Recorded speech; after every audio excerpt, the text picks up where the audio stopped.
नमस्ते प्यारे बच्चों।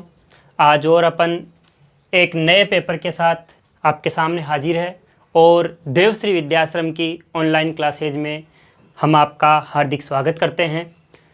आज अपन इस्माइल का पेपर नंबर 6 पढ़ रहे हैं।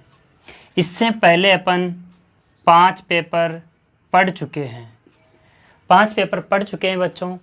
और ये जो पेपर है ये राजस्थान सरकार जो शिक्षा विभाग है उसके इस्माइल कार्यक्रम के तहत एक बच्चों को चैलेंज के रूप में भेजे थे।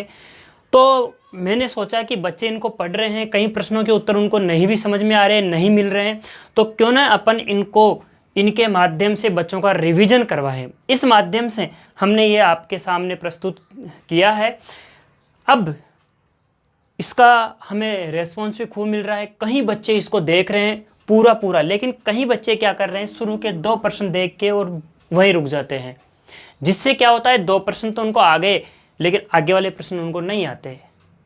क्यों? क्योंकि उन्होंने देखा नहीं। हाँ, अब कहीं कहते हैं कि सर ये पेपर तो मैंने सोल्व कर लिया था, लेकिन बच्चों इससे आपका रिवीजन भी तो होगा कि मैंने सोल्व किया था, अब मैं उसको सुन रहा हूँ, देख रहा हूँ, तो दोनों प्रकार से वो आपको और ज़्यादा अच्छी तरीके से याद हो जाएगा। तो चलिए अपन आज की क्लास स्टार्ट करते हैं। लेकिन क्लास स्टार्ट करने से पहले जो भी मेरे साथी नए आए हैं आज इस चैनल पे, वो यहाँ से एक जो सब्सक्राइब लिखा हुआ है लाल कलर में उसको दबा दे, जिससे इस चैनल को जो ये चैनल सब्सक्राइब हो जाएगा और जो भी नए वीडियो आएंगे आपके लिए उसकी सूचना आपको तुरंत मिल जाएगी। और इसके पास में जो बेल आइकन है उसको भी दबा दे, जैसे ही वीडियो आएगा वो आपको तुरंत सूचना दे देगा, आपके मोबाइल की स्क्रीन पे आ जाएगा कि वीडियो चल गया है, तो आप तुरंत उसको देख सकेंगे। और जो मेरे साथी पहले से भी देख रहे हैं और उन्होंने अभी तक चैनल सब्सक्राइब नहीं किया है तो उसको करें, और अपने जितने भी साथी है अपने जान पहचान वालों में है उनके पास भी इनको ज़्यादा ज़्यादा भेजें, जिससे क्या होगा बच्चों कि उनको भी इसका लाभ मिल सकेगा। चलो बात करते हैं अपन प्रश्न नंबर 1। प्रश्न नंबर 1 है, स्वराज पार्टी के निर्माता कौन थे? देखिए आंसर लिखो आप कमेंट बॉक्स में। जिन्होंने इसका पहले वाला प्रश्न पेपर देखा था ना, वो तो इसका आंसर तुरंत अभी फटाफट लिखेंगे कमेंट बॉक्स में, और जिन्होंने नहीं देखा और जिन्होंने नहीं पढ़ा वो अब इधर उधर देखेंगे कि क्या था इसका आंसर। देखिए लिखो, फटाफट लिखो, देखे कौन कौन लिखता है, फटाफट। सही है गलत मैं बताता हूं अभी। लिखो लिखो लिखो, देखे कौन कौन लिखता है। देखो मैं बताता हूं, इससे पहले वाले पेपर के अंदर अपन ने पढ़ा था असहयोग आंदोलन पर एक निबंध लिखिए। उस असहयोग आंदोलन में जब अपन ने निबंध लिखा था तो उसको अपन ने 3 भागों में पढ़ा था। उस असहयोग आंदोलन को, असहयोग आंदोलन की शुरुआत, असहयोग आंदोलन के अंदर चोरी चौरा कांड और असहयोग आंदोलन की समाप्ति। जब असहयोग आंदोलन की समाप्ति हुई थी बच्चों, तो उस समय मोतीलाल नेहरू और चित्तरंजन दास, इन दोनों ने मिलकर के एक नई पार्टी बनाई थी, उसका नाम था स्वराज पार्टी। तो कौन थे निर्माता? मोतीलाल नेहरू। कौन है बच्चों? मोतीलाल नेहरू व चित्तरंजन दास। ठीक है बच्चों। अगला प्रश्न, इन्होंने इसको 1923 में बनाया था इस पार्टी को। उस क्या नाम है, जो आंदोलन की समाप्ति, अचानक से आंदोलन को समाप्त किया, उस कारण से ये क्या हो गए थे, थोड़े असंतोष की भावना इनके अंदर आ गई थी, और इन्होंने, क्योंकि उससे कोई संतुष्ट नहीं था असहयोग आंदोलन को समाप्त करने से, क्योंकि वो पूरी चरम पे था, यानी कि उसका निर्णय होने ही वाला था, इतने में उसको बंद कर दिया गया, इस कारण से। अगला आंसर नंबर 2 बताओ। देखे सकल घरेलू उत्पाद किसे कहते हैं? 2 देखे आंसर, 2 लिखो। देखे चलो, इसका थोड़ा सा आंसर थोड़ा सा बड़ा है तो आप नहीं दे पाओगे, तो मैं समझाता हूं उसको, समझो। देखो ये है एक, क्या है, देश। क्या है बच्चों? देश। समझना इसको, फिर आप परिभाषा अपने आप बना लोगे। इसकी घरेलू सीमाएं आंतरिक, दूसरे देश में नहीं, एक देश की घरेलू सीमाओं में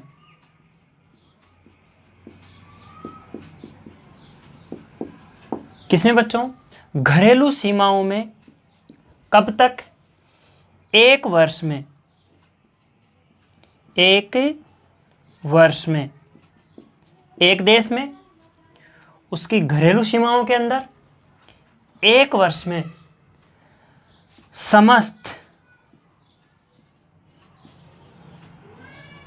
उत्पादित वस्तुओं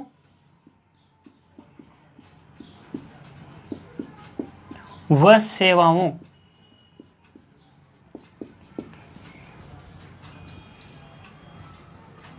ध्यान देना, एक देश है, घरेलू सीमाएं उस देश की, एक वर्ष के अंदर समस्त उत्पादित वस्तुओं व सेवाओं के मौद्रिक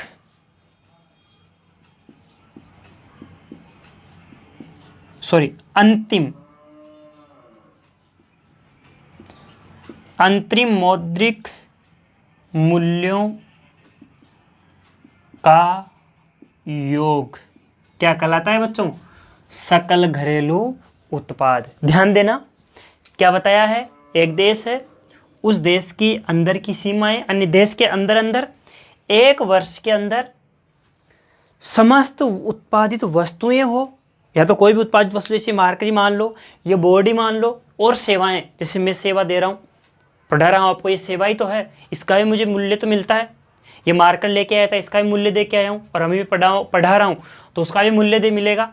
लेकिन आपको तो मैं फ्री पढ़ा रहा हूँ, क्योंकि आप मेरे को 1 रुपया भी नहीं देने वाले, है ना। लेकिन फिर भी जहाँ पढ़ाते हैं तो ये तो यहाँ तो मैं आपको की परीक्षा की दृष्टि से आपको फटाफट से कि आप पढ़ो इसको अच्छे नंबरों से, क्योंकि आपकी परीक्षा से पहले थोड़ी अव्यवस्था हो गई, इस कारण से सोचे कि सब बच्चे आराम से अच्छे नंबरों से पास हो और कोई फेल न हो। इस कारण से हमने ये आपके सामने लिए गणित और आपकी सामाजिक की बची है, इन दोनों की हमने लगाई है आपके लिए क्लास है, और आप इसका लाभ उठा रहे होंगे, ये तो हमें बहुत खुशी है। अंतिम मौद्रिक मूल्यों का जो योग है उसको क्या बोलते हैं? सकल घरेलू उत्पाद। तो देखो अब यहाँ लिखते हैं इसकी परिभाषा, क्या लिखेंगे? एक देश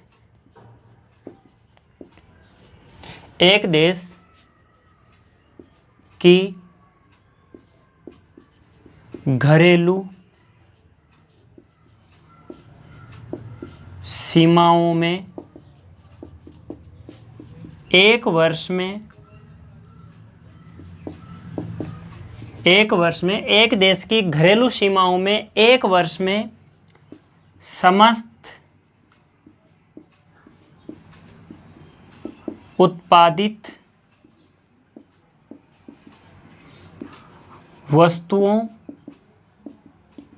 व सेवाओं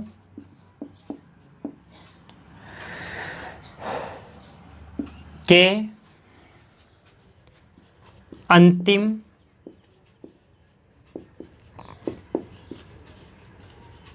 मौद्रिक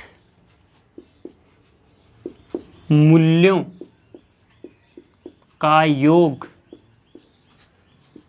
सकल घरेलू उत्पाद कहलाता है। सभी बच्चों के समझ में आ गया होगा। क्या बताया था? एक देश है, उसकी घरेलू सीमाएं, उसके अंदर एक वर्ष के अंदर जो समस्त उत्पादित वस्तुएं हैं या सेवा है, उनका जो अंतिम मौद्रिक मूल्य है वो इस सकल घरेलू उत्पाद। अगर आपको ये समझ में आया तो यहाँ पर जो लाइक है उस पर लाइक करें और कमेंट बॉक्स के अंदर यस सर लिखे, तो मैं और पढ़ाने का मेरा जुनून बढ़ेगा कि हाँ बच्चों को समझ में आ रहा है। उससे मेरे को अगर नहीं समझ में आ रहा है तो मैं उसको और अच्छे से समझाने की कोशिश करूँगा। अब है आंसर नंबर 3। अगला प्रश्न है, भारत में उपभोक्ता दिवस कब मनाया जाता है? इसका उत्तर आप फटाफट लिख सकते हो। लिखो, देखे लिखो, भारत में उपभोक्ता दिवस कब मनाया जाता है? लिखो इसका उत्तर।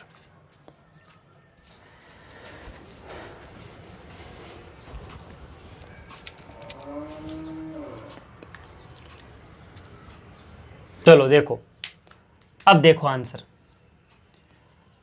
24 दिसंबर को 24 दिसंबर 1986 को इसका अधिनियम पारित हो गया था। इस कारण से इसको 24 दिसंबर को क्या मनाया जाता है, उपभोक्ता दिवस मनाया जाता है। आंसर नंबर 4, क्योंकि इसमें समझने का कुछ नहीं था। लेकिन ये एक प्रश्न और बता दिया मैंने कि उपभोक्ता जो अधिनियम कब लागू हुआ था, तो वो मैंने आपको बताया कब पारित हुआ। तो बस 24 दिसंबर तो है ही, बाद में 1986। अब है प्रारंभिक जीविका निर्वाह और कृषि तथा वाणिज्यिक कृषि में तुलना बताइए। तो बताओ क्या है इसमें तुलना, थोड़ा बड़ा है तो मैं समझाता हूँ आपको। देखो, एक अपन खेती कर रहे हैं गेहूं की, समझना बच्चों, फिर आप फटाफट से इसका उत्तर लिख सकते हो। एक गेहूं की खेती कर रहे हैं, एक अपन गन्ने की खेती कर रहे हैं, गेहूं की, गन्ने की। अब बताओ, एक इसमें से थोड़ा सा ये तो मतलब इसका प्रश्न है, अगर गेहूं ना हो गन्ना ही हो तो क्या अपन जीवित रहेंगे क्या? कितना गन्ना चूसोगे भाई, खाना तो होना चाहिए ना। अगर मान लो गन्ना न हो और गेहूं हो तो अपन रह सकते हैं ना। तो अपन बताओ कि जीविका के लिए अपन ने कौन सी फसल बोई? गेहूं। गन्ना जीविका के लिए बोया क्या? जीवित रहने के लिए नहीं बोया ना, जीविका के लिए तो बोया है। लेकिन ये जीविका के लिए भी है। कौन सी जीविका? प्रारंभिक जीविका केवल। और ये केवल न केवल अपन व्यापार के लिए बोते हैं। तो अब यहां पर अगर मैं प्रश्न कहूं तो क्या होगा, उसका उत्तर आपको मैं समझाता हूं। देखो, उत्तर लिखता हूं मैं, प्रारंभिक जीविका निर्वाह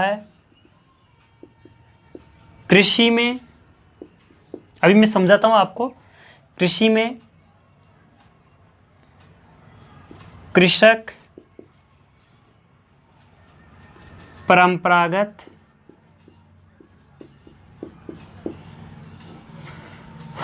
तकनीक से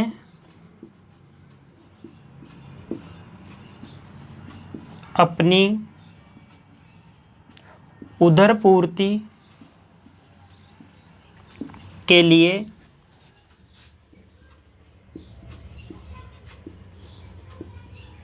खाद्यान्न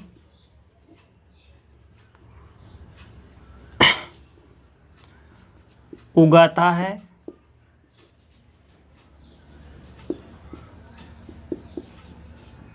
जिसमें से कुछ अतिरिक्त भाग को बेचकर अन्य आवश्यक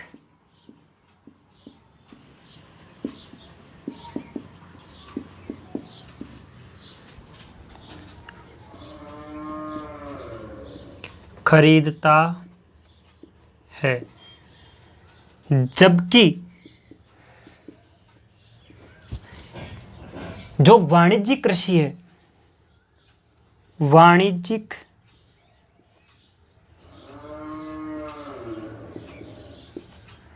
कृषि में किसान व्यावसायिक उपयोग की या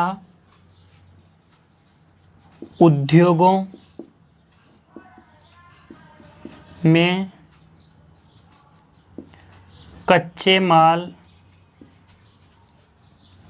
के रूप में प्रयुक्त होने वाली खेती करता है। यहाँ उदाहरण के लिए अपन एक लिख सकते हैं गेहूं, यहाँ अपन सीधा सा उदाहरण गन्ना। इसको भी समझते हैं अपन, एक बार और रिवीजन करेंगे तब। अगला क्वेश्चन, वैसे आपको समझ में आ गया होगा कि जो जीवन निर्वाह जो कृषि है वो अपनी परंपरागत तकनीक से वो किसान करता है और उसमें से क्या करता है, कुछ भाग को बेच करके वो अपनी जो अन्य आवश्यक वस्तुएं हैं उनको खरीद लेता है। जबकि ये जो वाणिज्यिक कृषि है इसके अंदर केवल वो फसल बोई जाती है जो व्यावसायिक रूप उपयोग की हो या उद्योगों में उसके लिए कच्चा माल उपलब्ध हो। जैसे अभी चीनी बनानी है, चीनी के लिए कच्चा माल किससे मिलेगा, आपको गन्ने से मिलेगा। गुड़ बनाना है, कच्चा माल कहाँ से मिलेगा, गन्ने से मिलेगा। इस प्रकार से ये जो है वो क्या है, जैसे कपास है, अब कपास को आप क्या करोगे, क्या उसको ये करोगे कि ये वाली खेती वो व्यावसायिक वाली है, खाओगे कपास को, नहीं ना। बस अगला आंसर नंबर 5 क्या कह रहा है, अभ्रक विद्युत व इलेक्ट्रॉनिक उद्योगों में प्रयुक्त होने वाले अपरिहार्य खनिजों में से एक है। क्यों है, क्यों है एक, बताओ, देखे लिखो उत्तर। चलो मैं ही लिखता हूं, क्योंकि, क्यों है, क्योंकि यह उच्च ताप को सहन करने में सक्षम है तथा कुचालक प्रकृति का है।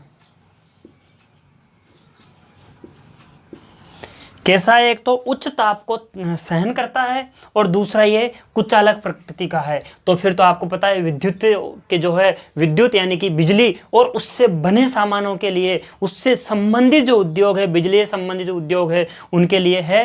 क्यों, क्योंकि एक तो उसके अंदर आपको पता है बिजली के अंदर बहुत ज़्यादा ताप, तो उस ताप को सहन करने वाला भी है और कुचालक भी है। इसलिए इसमें से एक अपरिहार्य यानी जिनमें से उसको हटा नहीं सकते उसके अंदर से एक है। और क्यों है, उसका कारण है कि उच्च ताप को करता है और कुचालक है। आंसर नंबर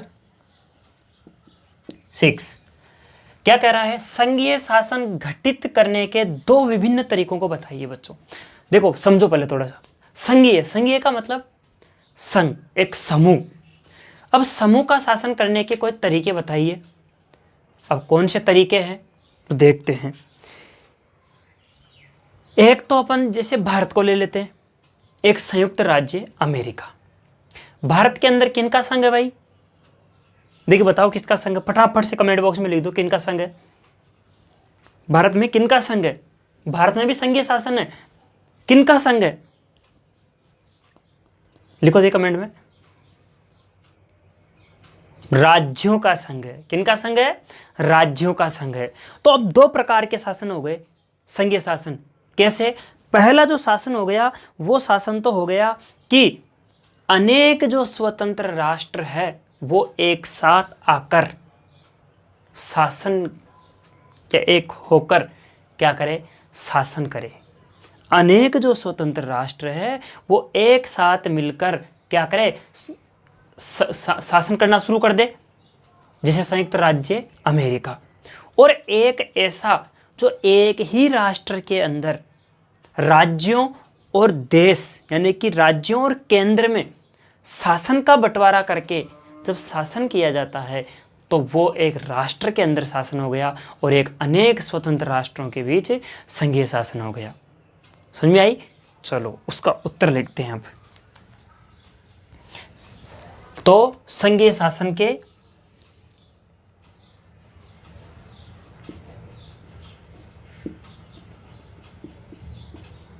संघीय शासन गठन के 2 तरीके।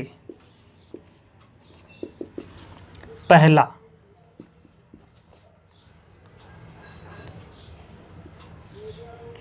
दो या 2 से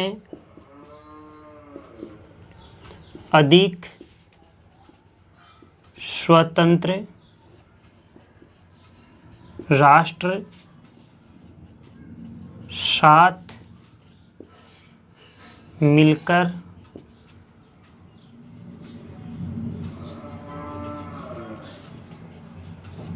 शासन करना।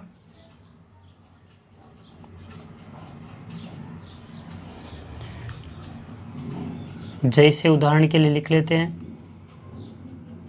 संयुक्त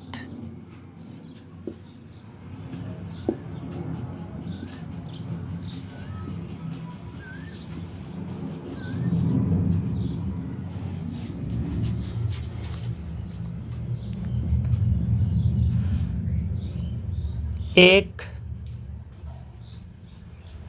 राष्ट्र में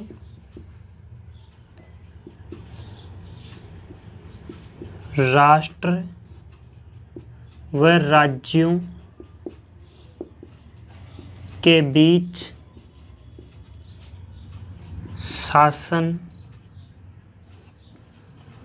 को बांटकर शासन करना। जैसे भारत। तो इस प्रकार से बच्चों अपन ने ये 6 प्रश्न पढ़े। अब इनको वापस से अपन समझते भी है। स्वराज पार्टी के निर्माता कौन थे? रिवीजन फटाफट। कौन थे? मोतीलाल नेहरू व चित्तरंजन दास।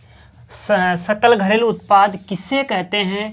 तो इसका बताया था, एक देश में जो घरेलू सीमाओं के अंदर एक वर्ष में उत्पादित समस्त जो वस्तुएं हैं उनका अंतिम मौद्रिक मूल्यों का जो योग है उसे क्या कहेंगे अपन? सकल घरेलू उत्पाद। उसके बाद है भारत में उपभोक्ता दिवस कब मनाया जाता है? तो 24 दिसंबर को।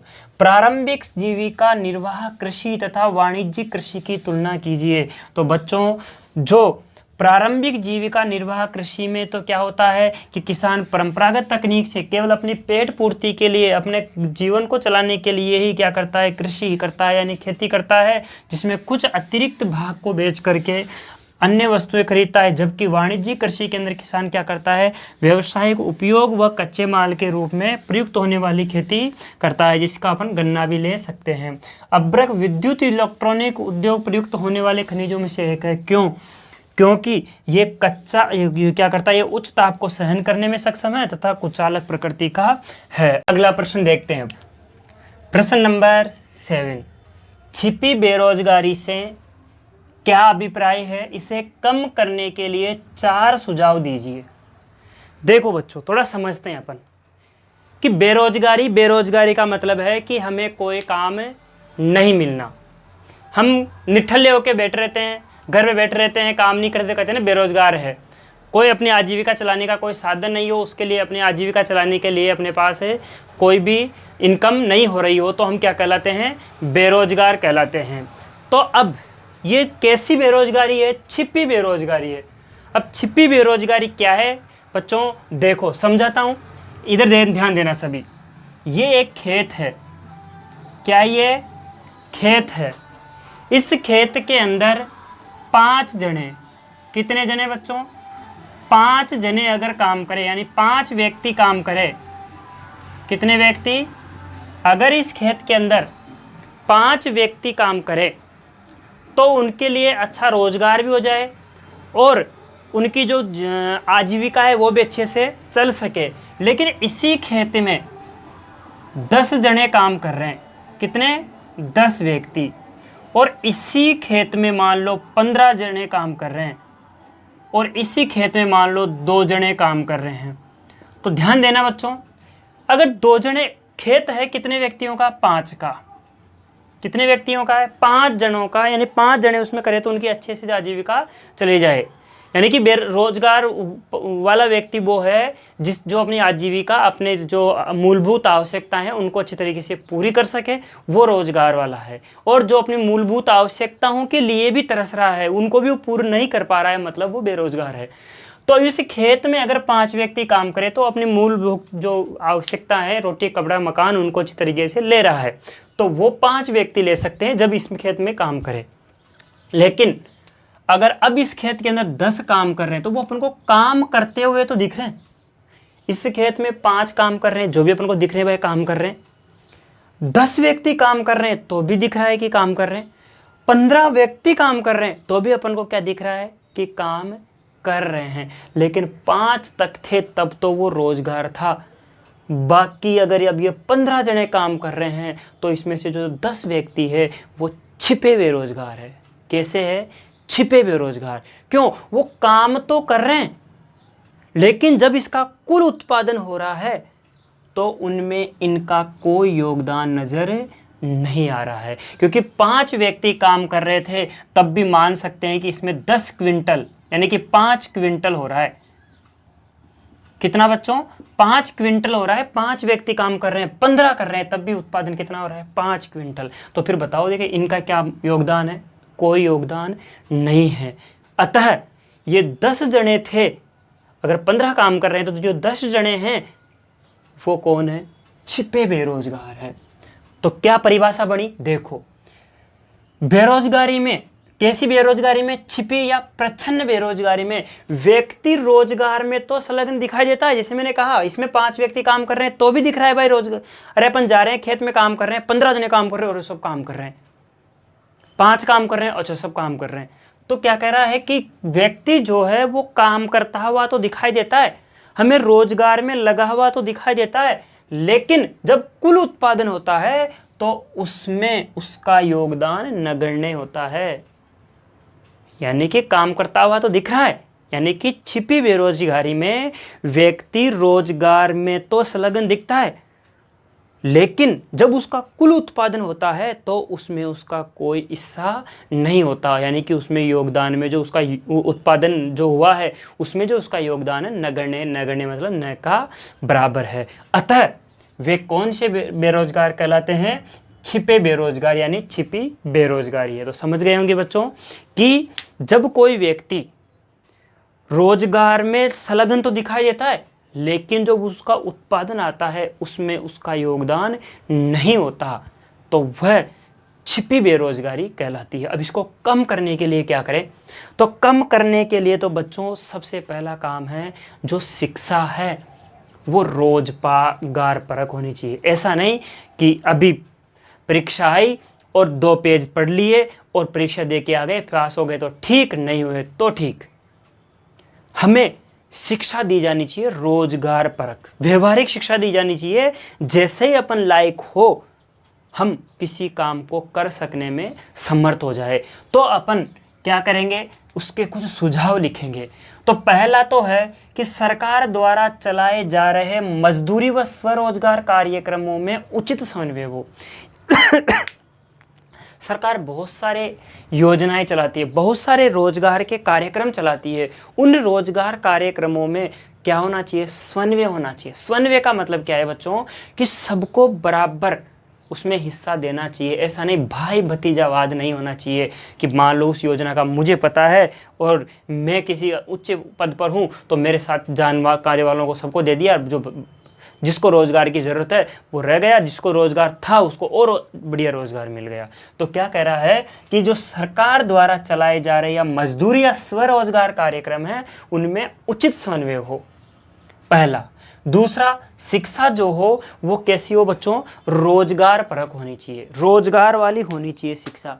कैसी होनी चाहिए? रोजगार देने वाली होनी चाहिए शिक्षा। अगला कह रहा है युवाओं में प्रशिक्षण व कौशल विकास के माध्यम से, यानी कि युवाओं के अंदर, जैसे अभी सरकार ने चला रखा है स्किल इंडिया, यानी कि उसमें लोगों के अंदर अच्छी अच्छी प्रकार की तकनीक की जो कार्यक्रम है वो चला रखे हैं, अच्छी अच्छी योजनाएं चला रखे हैं सरकार, जिसके तहत उसमें जो स्किल इंडिया है उसके अंदर उन बच्चों को रोजगार पर शिक्षा देते हैं, व्यवसायिक शिक्षा देते हैं और उनको काम रोजगार के लायक बना के और उनको रोजगार भी दिलाती है। ऐसे स्किल इंडिया तो यहाँ पर वही बता रही है कि युवाओं को प्रशिक्षण या कौशल विकास के माध्यम से क्या देना, किसके लिए? स्वरोजगार के लिए प्रोत्साहित करे। यानी या तो वो कहीं रोजगार करे या खुद ही अपना रोजगार बनाए। जैसे मान लो कोई है, उसको स्किल इंडिया के तहत इलेक्ट्रिसिटी से ITI करा दी, ठीक है। अब वो क्या करना, किस रोजगार के समर्थक हो गया वो? कि वो बिजली का, जैसे आजकल कई जगह बड़ी बड़ी बिल्डिंगें बनती हैं वहाँ पर वो लाइट फिटिंग का काम कर सके, तो सेल्फ खुद का रोजगार हो गया।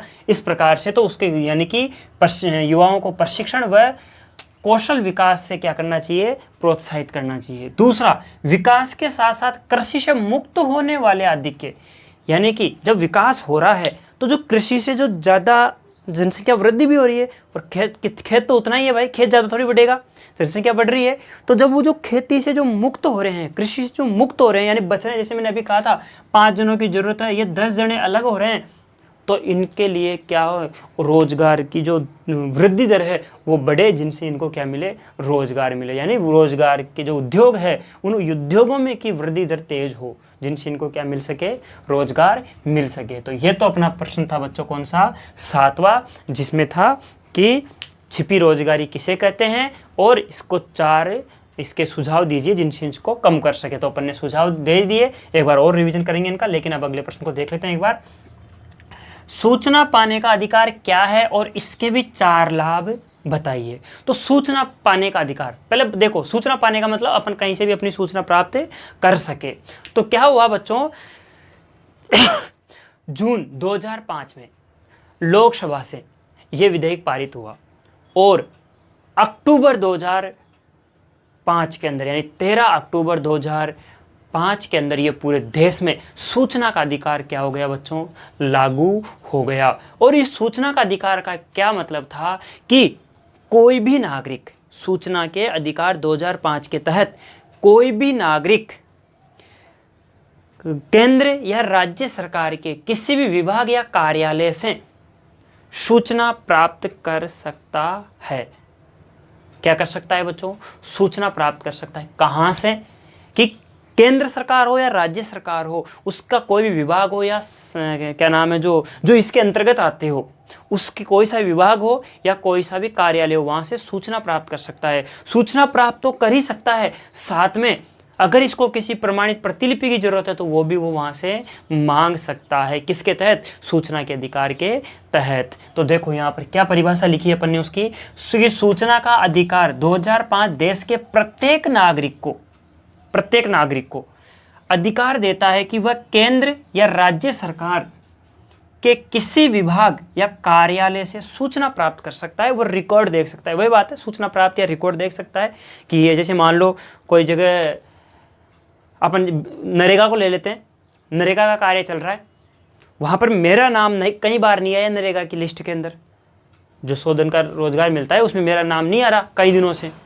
अब मैं क्या करूँगा कि मेरा नाम क्यों नहीं आ रहा, इसकी सूचना की किन किन का नाम आ गया, कौन कौन व्यक्ति वहाँ रिपीट हो रहे हैं, कौन कौन क्या हो रहा है, तो मैं वहाँ पर सूचना का अधिकार के तहत वहाँ लिस्ट, ये एप्लीकेशन लगाऊंगा, प्रार्थना पत्र लिखूंगा और मैं मांगूंगा कि मेरे को अब तक जितने यहाँ पर जो रोजगार प्राप्त कर लिए हैं उन सब की लिस्ट चाहिए। अब वो अपन को क्या करेंगे, सूचना देंगे कि इतने लोगों ने यहाँ तक इतने दिन तक काम कर लिया। अब वहाँ पर अपन देखेंगे कि अपनी जो योग्यता थी उसके जैसी योग्यता वाले ने किसी ने काम किया, लेकिन अगर वो सूचना अपन को नहीं मिले तो अपन कुछ नहीं कर सकते। इसलिए वहाँ पर अपन रिकॉर्ड भी देख सकते हैं और क्या कर सकते हैं, सूचना प्राप्त कर सकते हैं। तो ध्यान देना कि सूचना का अधिकार 2005 है वो देश के नागरिक को, प्रत्येक नागरिक को ये अधिकार देता है कि वो केंद्र या राज्य सरकार के किसी विभाग या कार्यालय से सूचना प्राप्त करने या उसको रिकॉर्ड देखने की अधिकार देता है। अब कह रहा है कोई 4 लाभ बताइए। तो 4 लाभ में से पहला तो यही हो गया कि केंद्र या राज्य सरकार के किसी भी कार्यालय से वो सूचना प्राप्त कर सकता है। दूसरा कि कोई भी नागरिक दस्तावेज या रिकॉर्ड को देख सकता है और अगर उसको किसी प्रमाणित प्रति की जरूरत है तो उसको भी वो प्राप्त कर सकता है, यानी कि प्रमाणित प्रति ले सकता है, यानी उसकी फोटोकॉपी। मजदूरी के मस्ट्रोल लॉगबुक, जैसा कि मैंने अभी आपको एक उदाहरण दिया था, किसका क्या नाम है, जो नरेगा वाला, वो क्योंकि मस्ट्रोल चलती है ना नरेगा में, लॉगबुक या कोई किसी को कोई टेंडर दिया गया है तो उसकी, या कहीं जैसे मान लो केस बुक है कि कितने पैसे आए कितने गए, जैसे मान लो सरकारी स्कूलों के अंदर है तो वहाँ पर गांव का कोई व्यक्ति वो लगा कर कि कितना आया, क्या स्कूल में क्या घोटाला चल रहा है, इस तरीके से वो अपनी वो क्या नाम है जो वहाँ से और जो विभाग की योजनाएं हैं उनकी वो जानकारी ले सकता है। अगला है काम आने वाली सामग्री के नमूने ले सकता है। जैसे मान लो कहीं सरकार सार्वजनिक कार्य चल रहा है, वहाँ पर कोई व्यक्ति कैसी वहाँ पर क्या नाम है जो मटेरियल काम में ले रहा है, अब ऐसे ले जाए तो क्योंकि उसके ऊपर लगा दे, लेकिन वो ये करिए कि कौन सा मटेरियल काम में लिया जा रहा है, यहाँ पर मुझे बताइए कौन सी कंपनी का आ रहा है, क्या आ रहा है। तो इस प्रकार की सूचना भी ये ले सकता है। अब अगला प्रश्न अपना 9वां प्रश्न है कि मुद्रण संस्कृति ने 1789 की जो फ्रांसीसी क्रांति की पृष्ठभूमि तैयार की, इस कथन के पक्ष में 3 कथन लिखी है, यानी 3 तर्क लिखी है। अब वो उसको अपन लिखते हैं, एक बार इसका रिवीजन। छिपी बेरोजगारी से क्या अभिप्राय है, 4 सुझाव। तो छिपी बेरोजगारी से क्या था कि कोई व्यक्ति रोजगार में लगा हुआ तो दिखता है, लेकिन जब कुल उत्पादन होता है तो उसमें उसका क्या नहीं मिलता, उसका उत्पादन में कोई भी योगदान नहीं होता है। और उसको कम करने के उपाय थे, तो क्या था, सरकार द्वारा चलाए जा रहे बेरोजगारी जो कार्यक्रम हैं उनके अंदर समन्वय हो, यानी कि सबको समान रूप से रोजगार देने का कार्य किया जाए। शिक्षा को रोजगार परक बनाया जाए, यानी रोजगार देने वाली शिक्षा दी जाए। युवाओं को प्रशिक्षण और कौशल विकास के माध्यम से स्वरोजगार, खुद का रोजगार चलाने जैसा करने के लिए प्रोत्साहन करना चाहिए। और विकास के साथ साथ कृषि से मुक्त होने वाले लोगों के लिए क्या होना चाहिए, उद्योगों के जो वृद्धि दर है उसको तेज करनी चाहिए, जिनसे जो कृषि से जो मुक्त होते हैं, यानी किसान, जैसे मान लो खेत तो वही रहेगा, मैंने कहा था ज़्यादा 10 जने हो गए तो उनको फिर अब किसमें, उद्योगों में रोजगार मिले। सूचना पाने के अधिकार के कोई 4 लाभ बताइए। तो सूचना का अधिकार 2005 देश के प्रत्येक नागरिक को अधिकार देता है कि वो केंद्र सरकार या राज्य सरकार के किसी विभाग या कार्यालय से क्या कर सकता है, सूचना प्राप्त कर सकता है और वहाँ रिकॉर्ड भी देख सकता है। 4 लाभ, तो 4 लाभ, पहला है केंद्र या राज्य सरकार या किसी भी कार्यालय से सूचना प्राप्त कर सकता है। दूसरा है कोई भी नागरिक दस्तावेज या रिकॉर्ड देख सकता है तथा उसकी प्रमाणित प्रति भी ले सकता है। तीसरा, मजदूरी, मस्ट्रोल, लॉगबुक, टेंडर के दस्तावेज, केसबुक और विभाग की जानकारियों का भी पता कर सकता है। काम में आने वाली वस्तुओं के क्या नमूने भी ले सकता है। अब प्रश्न नंबर 9 पढ़ेंगे। अब देखते हैं इस प्रश्न को। प्रश्न नंबर 9, मुद्रण संस्कृति में 1789 की फ्रांसीसी क्रांति की पृष्ठभूमि तैयार की। इस कथन में के पक्ष में 3 कथन यानी कि 3 तर्क लिखिए। तो पहला अपन को ये समझेंगे कि मुद्रण संस्कृति, मुद्रण का मतलब छपाई, मुद्रण का मतलब छपाई, छपाई जिसको अपन प्रिंटिंग बोलते हैं, प्रिंटिंग प्रेस। इस छपाई ने, इस मुद्रण संस्कृति ने किसकी मुद्रण, समाचार पत्र पत्रिकाओं की, या चाहे कोई साहित्य हो, चाहे कोई पत्रिकाएं हो, चाहे कोई मासिक पत्रिका हो, कुछ भी हो, या दीवार की पेंटिंगें हो, वो सारी जो छपाई थी, जो मुद्रण की जो संस्कृति थी, उसने 1789 की फ्रांसीसी क्रांति की पृष्ठभूमि तैयार की। इसके तर्क में कि कैसे उसको सिद्ध करना है, कि कैसे तैयार की। तो पहली बात तो अपन यही समझ सकते हैं बच्चों, अपने ऊपर ही देख लेते हैं, बाद में फ्रांसीसी क्रांति भी बाद में चलेंगे। पहले कई वर्षों तक अंग्रेजों ने राज किया, उससे पहले मुगलों ने राज किया। क्या कमी थी अपने पास, केवल न केवल अपने पास सूचनाएं इधर उधर जानने का जो साधन था वो नहीं था, जिनसे अपने अंदर क्या नहीं हो रही थी, जागरूकता। आज देखो, आज एक क्लिक पे सब सूचनाएं एक जगह से दूसरी जगह तुरंत, किसी भी मामले को आज जिस प्रकार से पहले लोगों को पागल बनाया जा सकता था, आज वैसे नहीं बनाया जा सकता। तो बस इसी प्रकार से उस मुद्रण संस्कृति से वहाँ के लोगों में भी क्या आई, जागरूकता आई। और जैसे उनके अंदर जागरूकता आई, पहले वो केवल जो कोई लोग, उनको जो राजतंत्र था, राजशाही थी, उस राजशाही यानी राजतंत्र के लोगों ने, जो उनके चाटुकारों ने उनको जो बात कह दी, उस पर वो विश्वास कर लेते थे। लेकिन बाद में जब ये मुद्रण संस्कृति चली, यानी जब पत्र पत्रिकाएं छपी, कहीं जगह पत्र पत्रिकाएं, समाचार पत्र, और कहीं जगह दूसरी प्रकार की जो छपाई है वो भी चली, तो उसके अंदर व्यंग्य चित्रों को छापा गया, अनेक प्रकार के क्या नाम है जो लेखों को छापा गया। उनसे लोगों के अंदर तर्क की भावना उत्पन्न हुई, और वो हर बात को फिर जो पुरानी परंपरा थी उसको छोड़ दिया, और वो व्यक्ति थे वो बहस करने लगे। और वो दोनों प्राचीन और जो आधुनिक जो थी उनको मिलकर के, उनको देख करके उन्होंने क्या करना, उन पर तर्क करना प्रारंभ कर दिया, और इनसे ही लोगों के अंदर क्रांति की भावना जाग उठी। तो देखो अपन देखते हैं एक एक। कई इतिहासकारों का मानना है कि मुद्रण संस्कृति ने फ्रांसीसी क्रांति के लिए अनुकूल परिस्थितियां रची। परिस्थितियां मतलब क्रांति को उत्पन्न। इसके लिए 3 तर्क विचार करने होंगे। 3 तर्क कौन कौन से, पहले देखते हैं कि छपाई के चलते यानी मुद्रण के चलते ज्ञानोदय चिंतकों के विचारों का प्रसार हुआ, यानी कि जो अनेक प्रकार के जो चिंतक थे, जो राजशाही तंत्र के और जो प्राचीन परंपरा थी जिससे लोगों को दबाया जा रखा था, उसके चिंतकों का उदय हुआ।